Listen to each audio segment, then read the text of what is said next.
want us to stream, which anybody can do that. If you're sick at home and you are like well enough to where you can sit through a Zoom, you don't even have to turn your camera on. Just email me and say, hey, what's the Zoom link if you're not used to it. It's like on Teams. If you're not used to Teams, I can email you the Zoom link. But I forgot to record my first class anyway, so now I am doing that, right? Did I press record? Yes, I think I did. Yeah, you did. Okay. All right, so now voices are off and we are getting started. Apparently, I am kind of teaching you that clip, so hopefully I want to do that today. How does this one end up all right, so this is what we did fill out yesterday. I copied it badly, unfortunately, so I cut off a couple paragraphs, but they're not that paragraphs. So it was talking about, like, the part that's cut off basically are these three lines right up here. Stop with the weird cup noises right now. It sounds like those weird, like, stacking the cups and stuff. Okay, so it's just describing how when we're looking at the nominative singular of a third declension noun, right? Because we're on the third declension noun, you can't tell based on the nominative what the stem of the verb is. I mean, the noun. And that has a little bit to do with the fact that third declension is just weird, especially their nominatives, and that you don't see that stem until you get to the tentative, like with tempus temporis, tempor. Not like, let me get out of this real quick. Who had a question? What were you going to say, Elijah? No? Is it question marks in parts of it? Or just No, those are question marks for a reason, right? That was the point I was trying to make yesterday when you guys started to veer wildly off course to where we kind of lost control of the class. That nominative singular in the third declension, it's a question mark. We don't know what it's going to be. It could potentially be up to like 10 different things, meaning it basically isn't any set thing. It's going to be random, basically. It's like a variable in math. It's like an X. It's a variable. Whereas all the other ones, those are set in stone. We know what the genitive and the dative and the accusative are going to be, etc. And we know what the nominative plural is going to be for masculine feminine. But for neuter plural nominative, it's going to be A, actually. So neuter, third declension nouns are just a touch different than masculine and feminine ones. I do not expect you guys to know the difference between masculine and feminine third declension. Either way, if they're masc or fem, they all get these endings. It's like they're the same. So do not try to differentiate. That would be a lot to ask of you guys. Like, not only do you need to know all the vocab, but you need to know the gender of every single noun you learn. No. You should probably know the gender of first declension nouns, normal ones, which is like feminine for almost all of them except sailor, poet, and farmer. You should probably know it for second. It's either masculine or neuter, depending on what the nominative looks like. But for third declension, masculine, fem are the same. They get these endings. And the neuter ones, which tempus is one of these. Tempus, time, corpus, body, nomen, name, and Carmen song. 1 second of it. Sorry, I know I'm making you wait a lot. Those are our 4 neuter nouns. So I'll say those again, and we'll go through the vocabulary in a second. But I do want you to know what our 4 neuter third declension nouns are, because that will be helpful. What's that, Nevaeh? Why is there a question mark? You mean this guy? Yeah. Because that's the thing about neuter. That's what I was just getting to, is that for these 4 third declension neuter nouns, time, body, song, and name, nomen, Carmen, corpus, and tempus, instead of ending in an EM, like our cool masculine and feminine third declensions do, I love that ending EM, very distinct, very accusative looking, they just are going to repeat the nominative. So it's the same question mark that we would describe the nominative singular as being, is going to be the same question mark that shows up in the accusative singular, if that makes sense. The weird way of putting it that I just put. So when you see tempus, or nomen, or Carmen, song, or corpus, body, when you see that form of it, that could either be nominative singular or accusative singular. For some reason, neuter nouns in general, whether they're in the second declension or third, they like their direct object accusative forms to be the same as the nominative form. Go to that.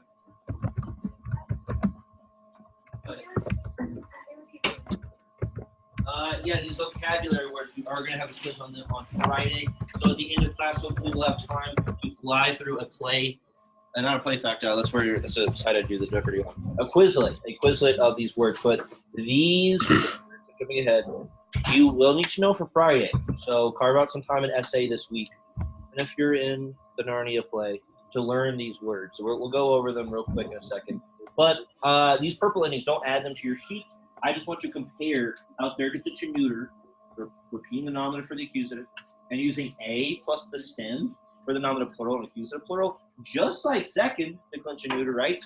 I want you to see how they compare. So second declension neuter is all about using um in the nominative singular instead of us, and then in the accusative singular, which masculine does anyway.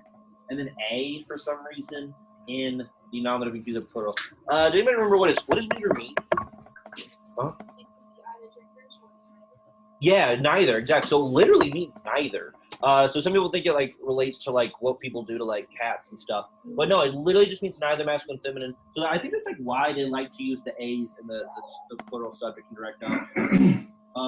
It's like saying like they use like these masculine looking endings sometimes, and then other times they use these feminine looking endings. We associate the a's with kind of like feminine endings. Yes. So if it's not female or male, what is it? It's neither, and again, these don't correspond to like how Romans thought of gender or whatever. It's kind of like it goes back to like the caveman period, like into the Bronze Age. They're like, okay, language is weird. There's different types of nouns. How do we categorize them? They're like, well, there's categories in nature like man and woman. Well, we need more than two categories, so we need one that's neither. So neuter. Okay, we'll say words are either m, f, or n, and that's all it is. They don't actually think these words have like a gender. What do you mean? Like, what is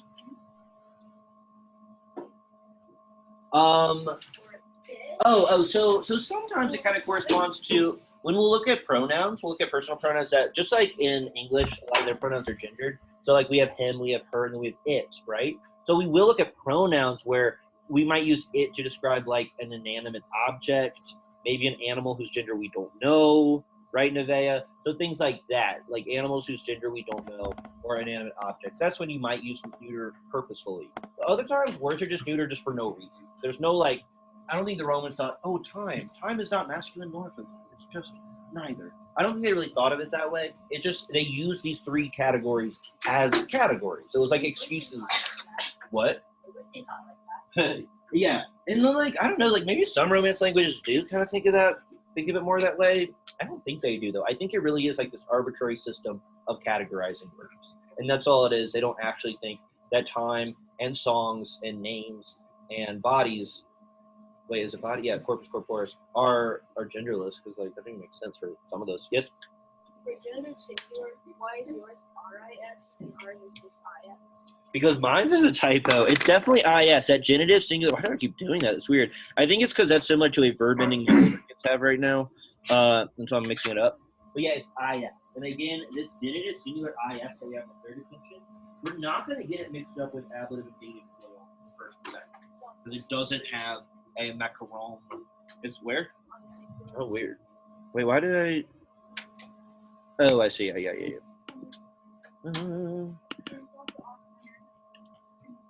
I don't care. You think I care? I don't care. All right, fixed that. We're still behind. We're still not caught up to where the other 1.5 classes are. Last thing, did I talk about this a little bit? Maybe not. The actual secret, and we'll see this because we're just spot translating today, the secret difficulty of introducing the third declension is not really so much getting used to the new endings. That's a process that'll take a couple weeks like it has with every declension. It's that our adjectives are still first and second declension. All of our adjectives were very flexible in that they could take on first or second declension endings depending on what they needed to do, depending on what the noun they were modifying was. And so usually that resulted in identical looking endings for adjectives. Like Discipula's bonus, right? It's so easy on a visual level to be like, oh yeah, bonus is obviously going with Discipula. It's a good student. They both have, if we think about it, they have masculine, singular, nominative ending. But we don't even have to think that much because we just like see on a superficial level they look the same. Whereas now a third declension, it's not going to happen. So Rex is masculine, it means king, right? So that actually makes sense for it to be masculine. But if we want to say the good king, we're going to use the nominative singular masculine second declension ending on the end of the adjective that's going with it. And so if we see this in the middle of a sentence, we might not immediately realize that bonus is going with Rex, but it is actually. So that's kind of where we want our brains to be eventually. It's like on this like 3D chess level where we're looking at nouns and adjectives that go together in terms of their case of our gender and like not in that's not hard. Like bona discipula, it's like, oh yeah, obviously, it's a good student. And it's a female student. They both have the A and E. So, for Pax, I don't walk around knowing all the time that Pacus piece is feminine, but apparently it is. But if we wanted to say good piece, it would be bona, and it would have feminine singular nominative to go with Pax. It's not like we can stick some kind of weird X ending on the end of these old adjectives. And I guess that makes it like Pax Romana. That's why it's Pax Romana and not Pax Romana. Carmen, again, it's one of our neuter ones, and so it would get a neuter nominative singular ending from adjective. It's kind of hard. It's not that hard. Eventually, we will get third declension adjectives. It's not until chapter 14. And then once that happens, then we'll have third declension adjectives modifying. And we're just playing not even 3 chess, but 40 chess with. What the heck? My screen seems frozen. Weird. I'm looking at the next slide, but on here it's not. But nothing's frozen. Do I need to do this? Bree, are you hacking my my projector? No. Okay. No. I actually don't. I have a question now. Yeah, what's your question? So, is tempor part of the ending, or is it just a thing? Tempor. Let's see. So no, tempor is the stem. Yeah, the reason I keep repeating tempor over and over again is because that is what we call the stem. That's a part of the noun that isn't changing. Weird. Okay. Wait, now it's frozen. So, does I'm confused on the US. On the nominative singular? That's really confusing. Say it again. Oh, you're saying how the nominative singular, it makes it look like it's second declension? Yeah, no. So it has tempor and then it has PUS. I'm confused on US. Is that part of second declension or is it not? And again, this is third declension. So yeah, what you're noticing is that the nominative singular is just weird for third declension. The first form you see in a dictionary entry, that's going to be weird. And then it's not until we look at the next form, the genitive, and all the other forms after that, that we see what the actual stem is. So yeah, it's like we wouldn't know that it's tempus tempor is without looking at the dictionary entry. We would think if we just saw tempus, we'd be like, oh, this is second declension. It must be tempus, tempi, tempo, tempum, tempo. But it's not that. It is third declension. And so you don't even know what the stem is until you look at something other than the nominative singular. In this case, it's tempor. It's going to be different for every third declension noun. And I can show you, Bree, apparently, because it's working fine for you. But I'm having a projector right now, so I can show everyone. But I'll show you guys how, some of these third declension nouns, their nominative is basically the same as the stem. But most of them, it's a little different. Even with nomen, nominus, in the second form, nominus, the first E turns into an I. It's that minor. That's it. And the stem is nomen. But it's nomen with a M-I-N at the end, not an E-N. So yeah, I'm not sure if I quite answered your question. But yeah, that answers it. Okay. So yeah, that's a whole quirk of third declension, is that the nominative is just kind of strange. All right. Yeah. And so my computer tells me I'm back. I'm hooked back up. Of course this happens. Of course it does. And the class said it's already behind. You know, we should have tried doing. We should have tried unplugging it from that probably would be. But it's plugged in just fine up here. No, we're gonna unplug it. Shh, guys, don't start talking just because I'm having technical difficulties. Why does this kind of what? Do you need help? From, I guess, but I don't think you can help. I'm trying to connect one more time. My dad's in IT. I can ask him real quick. You'd probably need to be in the classroom. Let's see. I'm trying to connect. The selected projector is busy. Do you want to continue? Yes. Okay, I think we're back. All right, guys. So I did not already take the notes. So I want y'all to take some notes real quick, and we're just gonna get a little less far than my other one for 5 classes. No. Yeah. Okay. So amor is love. This is the noun version of the very first verb we got. That's easy. So that. Yep. And then so that means love. So the stem of that one is the nominative. That's kind of rare. Is that the stem of that one is actually amor, as you can see, because we're just adding is in the genitive. And if we're just adding is and the rest of it stays the same, that means it's kind of a weird third declension noun, and that it's actually kind of chilled out, and it's like normal, straightforward. Whereas if we look at Carmen Carmenis, look at how the stem changes very slightly, where the E turns into an I. So I want you guys to mark that. This is what I mean by note. Just doing some notations in the margin. Carmen is one of our neuter nouns. So Bree, you can't see what I'm doing now, but I'm just writing a little dash off the side of Carmen and writing neuter. Like I said, I want you guys to know what are. Oh, I did add those? Okay, good. That means we can go through this really quickly. So the version you get of this, Bree. Wait. Yeah. A lot of people don't have this. That's why. You jacked it up twice? No. Wait, Elizabeth, your version has those notes already? Yeah. Oh, no. And now I see what you're saying. Yeah, it's in the dictionary entry, but guys, I know how kids are. Y'all don't actually read the full dictionary entry. I would love if y'all always look at, oh, it's F for N. So yes, it is there, but I want you to write like a big. We don't have We that. don't have more. You gave us 8th grade stuff last year. No, we don't have No. No, you just don't have a more. That's fine. So it just like the other side, it cut off a more a little bit, but who really cares? How about this? I won't put a more on the vocab quiz on Friday, but I think you guys would know a more anyway because it looks so much like the verb almost. All right. So write for Carmen that it is neuter. Yes, it says it right here, but write it bigger here. Civitas is citizenship or state. Corpus is body. That is our second neuter. So we're going to write neuter again for corpus. Homo hominis is a human being as in mankind. Not like we are vir is man as like a specific man. Where homo hominis is like mankind in general. So Kira and Malachi, we are writing these out. Labor is labor. That one's super easy. How about I put it on the quiz on Friday? Litera is first. So just because we have third declension does not mean we won't still get first and second declension nouns sometimes. Litera is good on first declension. It means an actual letter of the alphabet in the singular, or lectures that you might send in the plural, or literature. Most Morris. Kids have a lot of trouble remembering most Morris. Here's one where the stem is pretty different because an R up here in the stem, circa via the genitive, and it's not even in the nominative at all. So we get words like morals and habits and customs from this. Basically, it has to do with like societal expectations for behavior. Nomen ominis, that is our third neuter one. So write newt, not newt like a lizard nevea, but neuter.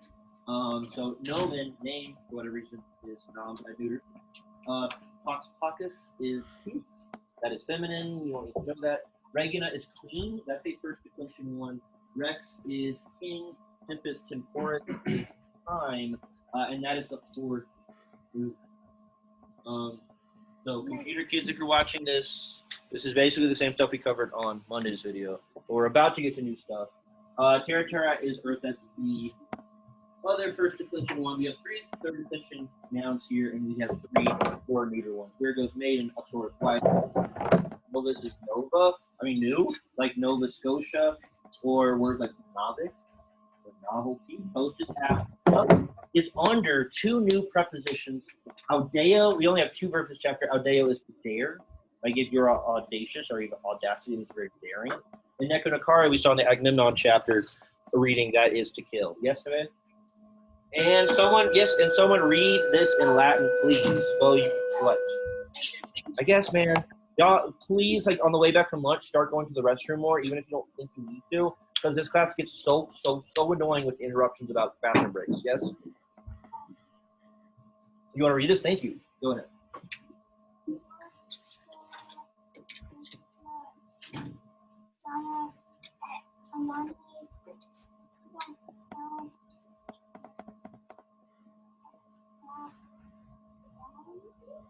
Sapientiae, good anonymy. Yeah, good. All right. If you had to guess, Parker Jensen, what would you say might be the subject here? We're going to be seeing a lot of new words, so we're not going to be used to them. But if you had to guess, despite that, whether you know the word or not, Parker, what do you think the subject might be? You don't want to guess. You don't want to guess. Yeah, probably just corpora, right? Corpus, it's from corpus corporis, one of our brand new nouns. So it is new, but it's a noun, and it's the first word we're seeing. So it probably is the subject. Often, corporis is one of our neuter nouns. So that corpora form, that is either plural nominative form or plural direct object. I drew an orange line under the second declension neuter A for the first time today in my first period. And so just like second declension, third declension neuters get A for the plural subject or plural direct object. So this could be a plural direct object, but I bet it's just a subject, maybe. We'll see. We'll find out soon enough. Noah, is anything going with it, or is it just bodies? Is it whether just bodies, or is there an adjective body?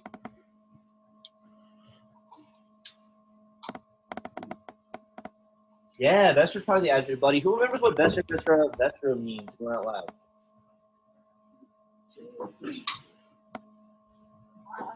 You forgot? Anyone out loud? You can say it.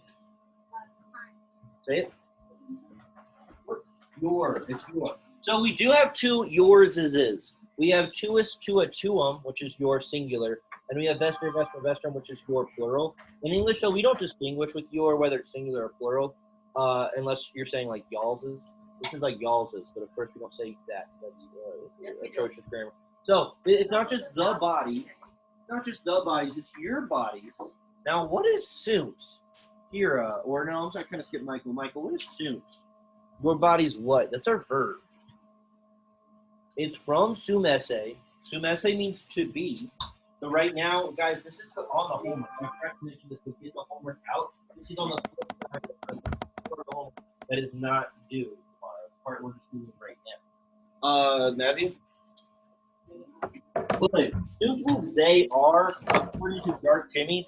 By the way, guys, Dark Guy Jimmy, and I don't want any feedback on this, he's different than Jimmy. Black Mage Jimmy is technically the same as Jimmy. He's like an alter ego of Jimmy, whereas Dark Knight Jimmy is his cousin. And this guy's mean. He's really mean. He's always kind of yelling. He's really kind of like angry. So don't let his negativity get to you. But he's yelling at us that soon means they are. Now, how do we know? How should we be able to know that soon means they are and be able to remember it? Well, it comes from sum esse. Sum esse means to be. If we flip back all the way back here, and flag's not too bad. We look at sum esse and we remember that it is what? And that was a great time to tell me that. I'm really glad you told me during the middle of the sentence that I was in the middle of. So Nevaeh or anybody can do it.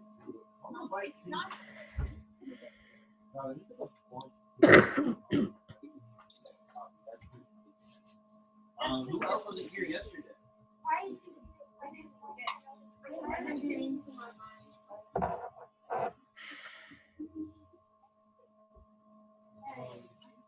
There was like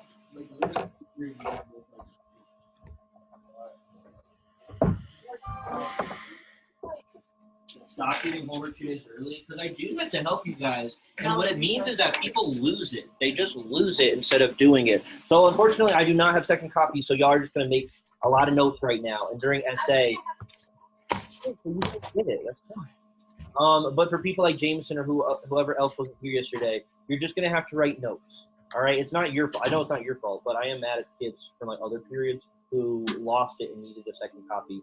That's ridiculous. I do have one right here. I don't know if that.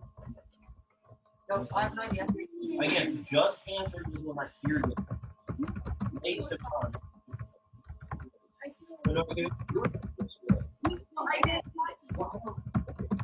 Players and kids who weren't here yesterday. I was looking at that day, but I only have one copy right now. So I can't really choose each meeting. Are you reading Harry Potter? I'll take that as a yes, so let's give it a 10. All right, that's what homework, Jim. But we're doing 5. We're doing 6 through. Let's see. Maybe I don't think so. Sorry, guys. Yep. All right, and then we just like lose it. All right, so remember with sum esse. Sum esse means to be. This English's fault that be changes so much. It changes to am if it's first singular, to are if it's second singular, to is if it's third, and then are. That's English's fault. Imagine moving here from South America or Europe or Asia country and having to learn this verb. That would be crazy. You'd be like, wait, okay, there's this verb that when it's unconjugated is be, but then it turns into am in the first singular. Starts with a totally different letter, and then it still starts with the same letter in the second, but it looks different. And then it turns into is. At that point, you can probably say, okay, you know what? Forget my visa. I'm gonna go back to Russia and like not learn English. This language doesn't make any sense. Right? Like, that's crazy. That's English is a problem. Latin sum esse is a little weird, but English is weird. But anyway, this is all to say that if you recognize that sunt is from sum esse, you should be able to tell that if it's third plural, that this is going to be are. Because it needs to fit with they. And we don't say they be. We don't say they am or they is. We say they are. Y'all know how to conjugate be since y'all were like four, all of you. You just kind of know it in your head or your gut, like instinct level, how to conjugate be. So as long as you can tell the person a number and you recognize that it's coming from sum esse, you should be able to turn it into either am, is, or are, depending on what the subject is. What, Michael? Yeah, go. All right. Let's see. So your bodies are. What is sauna? Sauna. Mira. It's not a female or a hot bath.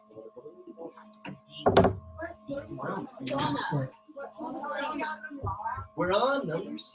Oh, it does mean sane. Good. It means sane. But we don't describe bodies as sane. We might describe them as there's one other way to translate sauna. Yeah. Good. Yeah. And so this is not. Here's another way. I can find you what she said. Not sound like the noun. They had a job It description. sounds like the adjective, like So your the sound. things with It's usually like the resume context. things that we You hear filled it? out. Yeah, it's the adjective sound. It's not the noun sound. English is We've a got, garbage um, language. Okay, your bodies are sound. And what is animus, Malachi? Good. Yeah, spirit. And I'm just kidding. We have a lot of those aren't homophones. What are they called? And the word is spelled the same with extra music. So yeah, spirit, mind, or soul. Spirit, mind, or soul for animus. So your bodies are sound, and mind. And there's your minds if we want to, or spirits, or whatever. We don't need to though. We could say your bodies and are sound, and your minds, or just say minds, are, because we just have are again, that's the same subject. Your bodies are sound, and spirits are, now what is planus? Planum, eight. Don't do that. Ace, do you remember what plana means? We get plentiful from it. Close, kind of, close. So let's see. It starts with an F. When sometimes on Thanksgiving you eat so much that you are very So it just plain means full. So that's something you could be writing in the margin, writing that out somewhere. You need to write it because there's a better chance that it'll stick in your mind if you at least write it even just once. Chill out right there. Huh? It's 1 through 5. 1 through 5. Okay, 1 through 6. One through five. All right, so your bodies are sound and minds are full. Now, what is sapientia? Good. Now, what case is it here? Full. What do you think it would be? Full blank wisdom. Good. So it can be full. Exactly. So that's going to happen a lot when Planus shows up. There's usually not always going to be a It's interesting. I can forward it. Until I get you your own copy. I don't know where they posted. I can ask. Or your bodies are sound, and that's like true that. Oh, is that why it happened? Because I brought them to you guys an advisement. Or did I not? No, I did. You said that you did, But then I came back. You were tumnusing. You were tumnusing and you missed it. So your bodies are sound and your minds are full of wisdom. All right. So no new grammar in this, really, other than the fact that we do have a third declension nominative plural noun. It's our first third declension noun. Congratulations. Who can read?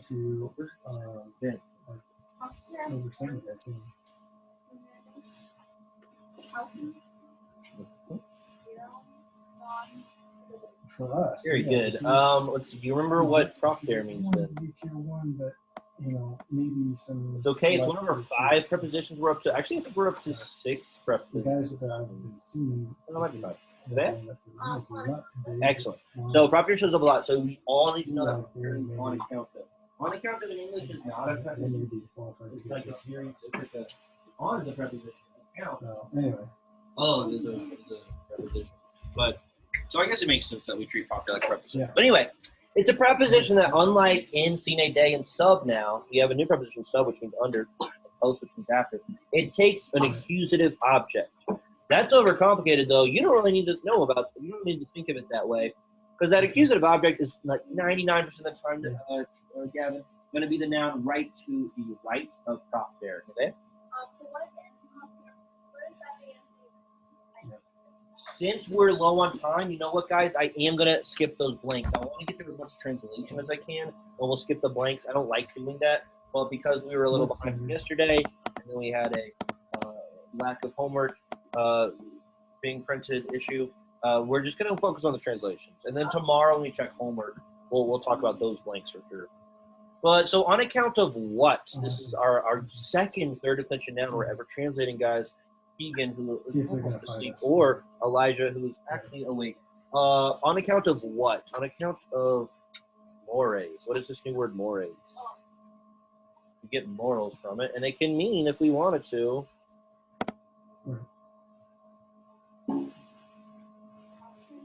yeah, customs, habits, morals.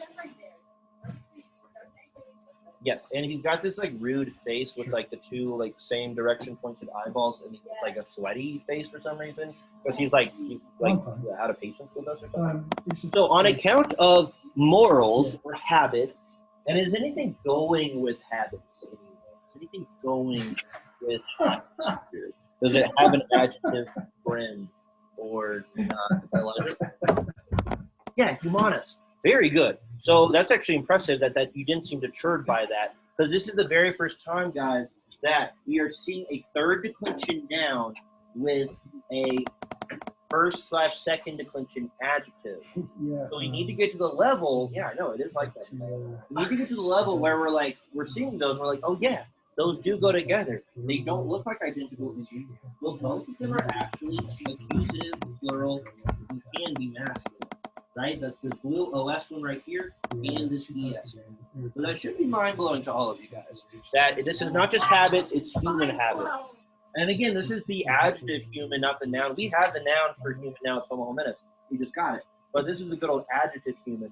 So on account of human morals or customs, and then you can kind of picture there being a comma there, but there's not. I see Pocken Whereon, and I'm like, oh, is that happening like back to back? But I don't know what to do with those yet. I can already tell I don't know what to do with those yet. So I'm going to skip those. I'm going to skip non, because I don't know what verb to apply it to yet. And then, oh my gosh, here's my verb. Let me extrapolate all the info for my verb right now so that I can proceed with the main part of this. Remember, Poppy is kind of off in its own world. It's like a off on the side kind of. It's basically a prepositional phrase. It is one. So, habe vemos. Gavin, is it first, second, or third person? Second. No. So it No, is I ending. said first person. Right. First singular plural. Yeah, singular, plural. No, I Yes. thought you meant like, is it like future and present? Okay. So it's first plural. So he thought second for a second because he thought we saw the S, but it's not just S. It's M-U-S. Put that M upside down, and we get a W because the subject is what for first plural, Jasmine? I, you, it, or we, y'all, they. As in like any of those six. It sounds like I'm asking if it's like one or the other. It's plural, so we know it's in the second set of them. We have to be really fast at this. Yes, we, very good. That is a reflex we should have built up at this point that is very fast. But as soon as our eyes go run over habe vemos, we know it is first person plural. And now, though, is it future or imperfect tense? Is be-I here? It's not present. Good. What, because the I, right? Very good. So we just got a bunch of information on the verb. Make sure you guys are like keep seeking these verbs when you look at your translations, like you are some bounty hunter mercenary, and your mark is the verb ending itself, because there's just so much information in that if you just glossed over this and weren't detailed oriented enough to observe that, you just wouldn't know what the subject of the sentence was. But now we do. It's we, and it's future tense. So we will. What does habeo mean, Jada? Turn that B into a V and cover up the English part. It means to then have. So we not have present tense, not were having imperfect past tense, but we future tense. Will. Yep, we use the boy's name, will, to make it future tense. On account of human morals, we will, oh, but it's non, so we will not have. And now I think I'm ready for whatever the heck Pocken Whereon is. Yeah. And now, can you tell me, does POC and WHERE go together? I'm hoping it's my direct object because I know whatever we don't have, it's a direct object. Grammatically, we are going to have or not have a direct object. So I want those to be my direct object. One of them. Do they go together, Abby? They do. Yes. Well, it's kind of because they are both accusative. So in just one sentence, we've already seen a third declension noun get a first and second adjective, and then again, a third declension noun, POC is peace, get a old school first and second declension adjective. So it's something about having peace, but I found that kids really struggle with Vera. Steven or Caden, do y'all remember Vera? No, you're thinking of pizza. True, good. Yes, if you verify something, you're verifying that it's like not falsified, that it's not like fake, that it's real. So we will not have true peace, okay? And that is our direct object there. They go together because they're both accusative singular. Apparently, POC must be feminine. I wouldn't really know that unless I saw the ending here is kind of telling me, like, hey, this noun must be feminine. That's why it's getting A-N instead of like U-N. Mr. Cat? Singular. Any questiones? Ace. Ace, did you know Batman, early on until the early 60s, Batman had he had Robin, but there's also Batgirl and Batwoman, and then he had a dog. And you know what his dog was named? Well, they were super friends. Yeah, eventually all those characters got pulled out of Batman. They wanted to be more mature, but he had a dog named Ace. Oh, maybe I'm wrong. No. Crypto? So I'm right? Mr. Calineno. Y'all, Batman comics in the 50s and 60s are weird. They're like science fiction, and then they tried to make it dark again. Like, it started out kind of dark, then it got goofy, then tried to make it dark again. Anyway, he had a dog. I think it was named Ace. Who can read? Number?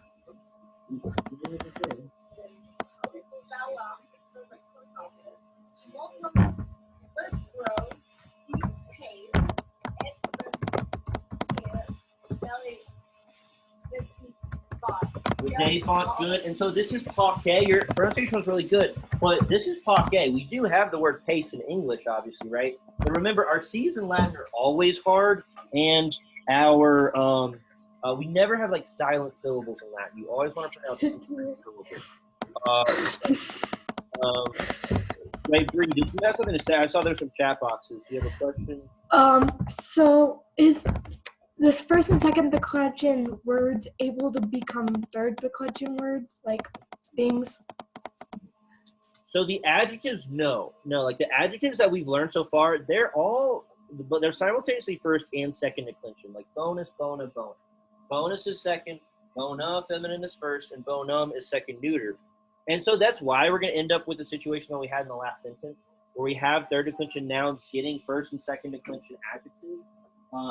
And that's kind of unique and weird, but it's not too bad. We will eventually get third declension adjectives in like chapter 14, but that's a ways off. It's like that won't happen you're kind of right too, honestly. I think we'll probably be used to the weird mismatch of nouns and adjectives from different declensions, but that won't be till March at the earliest. So anyway, yeah. So they can't become, for like chapter 1 through 6 words can't become third declension endings at this point? They can, yeah. So when adjectives are modifying nouns, what's happening is that they are having the same case, number, and gender of the noun they're going with. And what that used to amount to is that they'd have identical looking endings. Now they won't be identical looking anymore, which is a shame, but that just makes us have to think a little deeper and understand the case, number, and gender of every noun and adjective we're looking at, instead of just relying on the fact that, like, bonus to scipulus have identical looking endings. Gavin, you got to stop, man. You should throw those away. You're letting them distract you. That was the trap last class set for you. They wanted that to happen. Okay, and so remember, we pronounce every syllable. We don't have silent E's like we have a lot in English. Our C's are always cuffed, never soft C's. Also, you said post office today. It's actually post-war. Does post-war mean everything that happened before or after World War II? Ooh, so y'all have not, okay. That's what it's after. Post means after in Latin, and we use it all the time in English. It's different than like the post and post office, but we use post in English a ton to mean after. Post, no. Post-war means after the 40s. What's another one?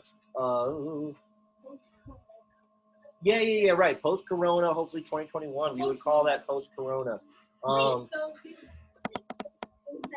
I think it's. Mr. Candelo, last time you said that we ended up going to for like a year. Look, June 2021. That's it. No more after June. I think that's it. That's it. All right. So That's post. June 2025. So post means after. No. Post means after. After the what? Here's.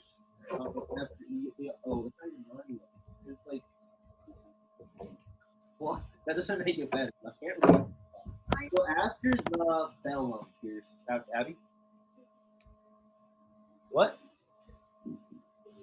This isn't. I can't. Oh, I see what you're saying. It took me a little while. Yeah, okay, I was following you. All right. Post-bellum, after the what? Anyone? Yes. Okay. After the war. So bellum's accusative, but you don't really worry about it. After the war, something about a bunch of books. Skip. I don't have to do these yet. With Davon. What person and number Nevaeh is with Davon? First, second, or third person? Yep. And so if we don't have a nominative plural subject, what pronoun can we use if we don't? Because I'm not seeing a nominative plural. I see accused. Yes. So I think we're going to use they. Because I'm not seeing any nominative plurals. I see accusative plurals. I see what looks like an ablative. I don't see nominative plurals. So I think we need to use they. So after the war, they, and what tense is it, Abby?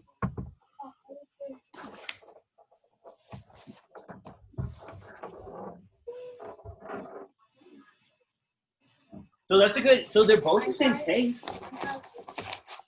Yeah, bellum and multos are the same case. They're both accusative, but this is plural and this is singular, so they can't go together. It's not going to be after many wars. If it was after many wars, it'd have to be post bella multa, actually. And they would have the same looking. Beautiful. I don't know why I say it. It's a beautiful war, yeah. Those are multos going to go deliver. So after the war, they, and that's our subject after I skipped everything else and just zeroed in on our verb ending. So people who have nothing on their desk, you're on my list of people who I will soon be giving attention to. No excuse for that at all. So after the war, they, is would they want future or imperfect Elizabeth?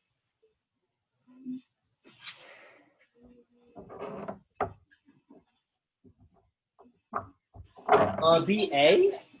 It's imperfect, actually, yeah. I know my verb chart is covered up. Would that be A could mean to us imperfect? We're going to have to be B-U-N-T bunch cake to be future. So after the war, they were seeing, right? Video means seeing. They were seeing. And now I can go back to Multos Libros. What? They were seeing what? Anyone out loud? Bunch cake. Nope. They were seeing Multos Libros. Many is not free. Many books. They were seeing many books. That's a direct object. Do we see books that are about things or from things? We say, yeah, probably about. I know it's kind of a hard question, it's a big question. Many books. Stop blowing, Gavin, or whoever that is. Okay. We were seeing many books about Pocket. About our new word. Not patria. From Pox Pockets. Peace. Opposite of bellum. Yeah. Afterward, we're seeing many books about peace, the ablative object of day, and it looks like day is going to get two objects. There are books that are about peace and the Remedies belly. Huh? So OTM is peace as in like leisure time, the opposite of like work, what we all had on Monday, whereas Pox is peace as in the opposite of war. So yeah, they are kind of similar, but like they're kind of different versions of peace. Here's. Ooh, Eric, look at that. Pierce is on fire. They were seeing many books about peace and the remedy of war. So remedies of war. So both peace and remedy for ablative objects of day. We have a third ablative singular and a second declension ablative plural of remedy.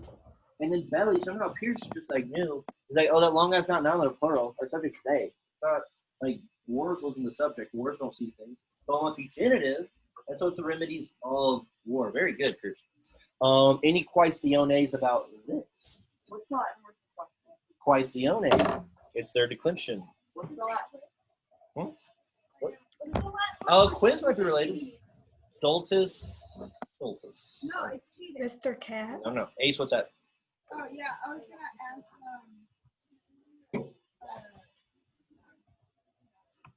Got it. Let me know if you remember. Let's keep going to the bell. We teach the bell at LTA.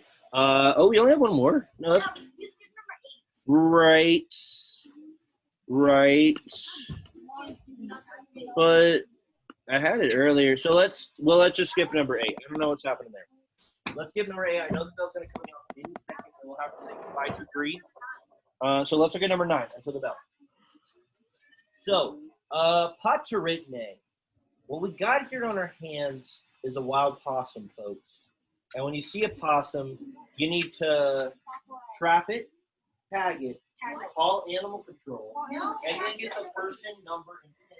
All said. Mr. Cat. You also need to locate the complementary infinitive that said possum is working somewhere in the yard in which you have found him. So Pateritne is third person singular. What? No, I don't believe that. Possums are critters. Yep, possums are grammatical critters. So Pateritne is what tense anyone? Paterit. E-R-I. Anyone? Is Pateritne future and imperfect? It's not present. That'd be called past. It is future. Good. So it's going to be something like he, she, or it will be able. And then will be able to overcome. I can already see the complementary infinitive, Gavin, because it's right under possum here. And so something will be able to overcome. Blah, blah, blah. A lot of stuff in the middle. But now, do we have a nominative singular to be the subject? Yeah. What is it? I don't know. It's actually Kiwitas, okay? And I want to make a big point about this. And we'll start off with will, because we don't start questions with subjects. We start them with, like, verbs in English. So will, the subject, which turns out to be Kiwitas. Can you tell me why it blows my mind that Kiwitas is nominative singular? Yeah, okay. But also, it's ending in AS, which before third declension, we thought AS was using the plural first declension exclusively. And so there's a whole family of third declension nouns, it turns out, that end in AS in the nominative, and I hate them with every fiber of my being. They're all feminine, so they're like from the same family. We'll get more as like we continue through the textbook. Right now, we just have Kiwitas. So if you know first declension well, this should look accusative plural to you, but it doesn't probably, because y'all don't know first declension well enough. But here, it's actually nominative singular. So it's will the state be able to overcome the dangers? And dangers here is our direct object. There's a lot of you guys who are kind of turned looking at the window, completely tuning me out, not paying attention at all, and I'm mad about it. Remember, guys, when the bell rings, you need to pull your desk back to the green. A lot of people have their forward cues, and so make sure you correct that. So curricula here is a neuter accusative plural subject. Do we have more from Bree? Did you have a last question or something? Yes. So on the last sentence, I don't get where you got seeing. The last one, you don't get where we got C? Yeah. So that might be because you're not, it's this last word, videbon, is from video, videory. We get video from it. So that's where we got C. All right, guys, homework is due tomorrow. All right, Bree, thanks for joining us. That's really responsible. And I hope you feel better. Can I join tomorrow, or are you doing another video? Oh, yeah, totally. We can have you in tomorrow when we check the homework. So I'll send you the link, or it'll be the same link, though. Okay. I'll just All right, join. see ya. See ya. Bye. Bye.